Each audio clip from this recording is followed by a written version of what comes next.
Hello and welcome back to our channel. Today we're diving into one of the most fascinating and perhaps most mysterious chapters of the Old Testament, the genealogy from Adam to Noah. This is not just a dry list of names and ages. It's a chronicle of the earliest humanity, an era in which people lived for hundreds of years, and it tells a story of hope and transience, and the intimate relationship between God and man. Let's go on a journey of discovery through Genesis together. The story begins at the very beginning with the human being whom God created in his own image. Genesis 5 tells us. Here follows a list of the descendants of Adam. From the moment of creation, God blessed mankind, male and female, and called them human.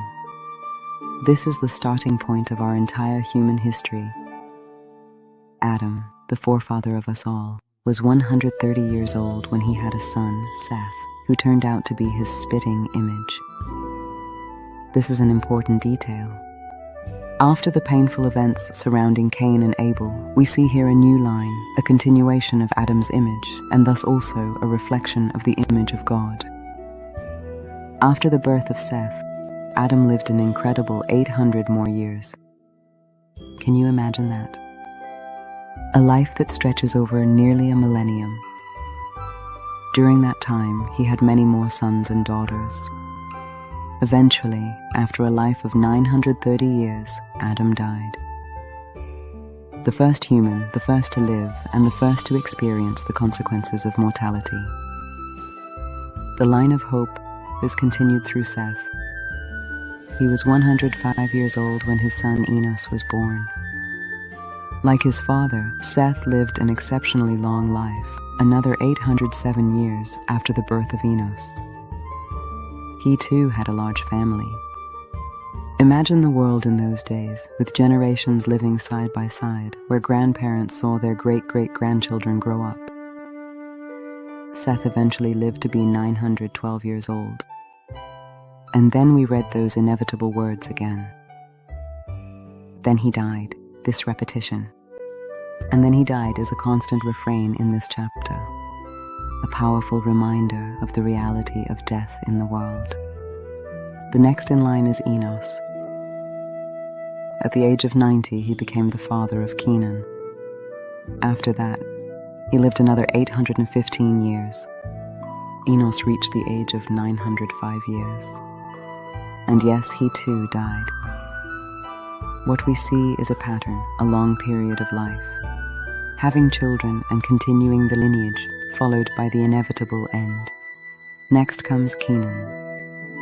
He was 27 years old when his son Mahalalel was born. This was relatively young to become a father in those days. Kenan then lived another 840 years, a life filled with more sons and daughters. He lived to be 910 years old, and then he died.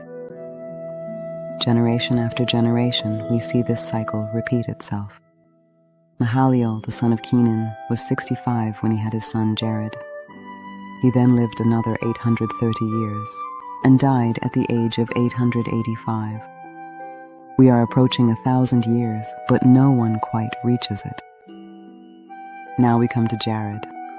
He was much older when he had his first son, who is mentioned in this lineage. Jared was 162 years old when Enoch was born. After that, Jared lived another 800 years. His total age was 962. A long and full life that ended like all the others so far. He died.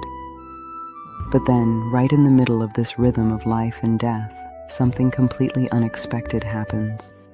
We arrive at Enoch, the son of Jared. The text breaks with the established pattern. Enoch was 65 when he had his son Methuselah. But then something unique is mentioned. He then lived another 300 years as a faithful servant of God.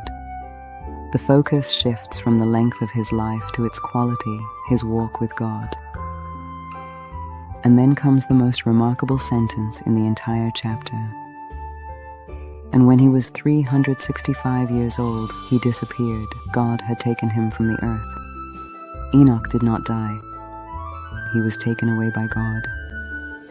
He is a beacon of hope, a break in the refrain of death. His life shows that an intimate relationship with God can transcend death itself.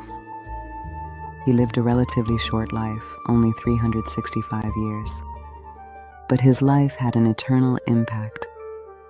After the extraordinary story of Enoch, we come to his son, Methuselah. His name is famous for one reason. He is the oldest man who ever lived according to the Bible. Methuselah was 187 years old when his son Lamech was born. After that, he lived another 782 years.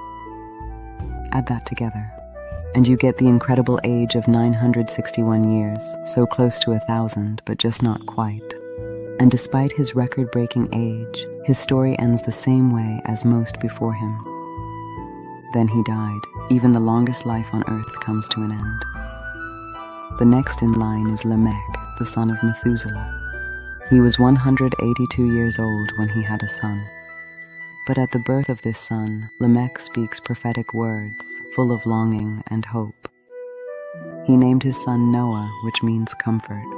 Lamech said, "This son will bring comfort for the hard work we must do on this ground, cursed by God." This is the first time we read such an explicit expression of hope at the birth of a child, Lamech. He felt the burden of toiling on the earth, a direct consequence of the fall, and in his son Noah he saw a promise of relief and rest. Lamech himself lived after the birth of Noah another 575 years and reached the age of 777. And he too died, but not before he had given the world a glimpse of hope. And so we come to the end of this impressive genealogy with Noah, the man who would bring comfort. The chapter closes with the statement that Noah was 500 years old and had 3 sons, Shem, Ham, and Japheth. These 3 sons would become the ancestors of all humanity after the Great Flood. The genealogy of Adam ends here, on the threshold of a cataclysmic event that will change the world forever. Noah is the pivotal point, the bridge between the old world and the new. What can we learn from this long list of names? It shows us the value of every generation. It reveals the reality of mortality, but also the extraordinary hope we find in figures like Enoch and Noah. It presents us with a world so different from our own, and yet one that struggles with the same fundamental questions about life and death and our relationship with our Creator. This genealogy is not a dull enumeration, but the heartbeat of early humanity that leads us directly to one of the most epic stories ever told. The story of Noah and the Ark. Thank you for watching and for joining us on this journey through such a fascinating history. If you found this interesting, don't forget to like the video and subscribe to our channel for more in-depth explorations of stories like these. We look forward to seeing you again next time.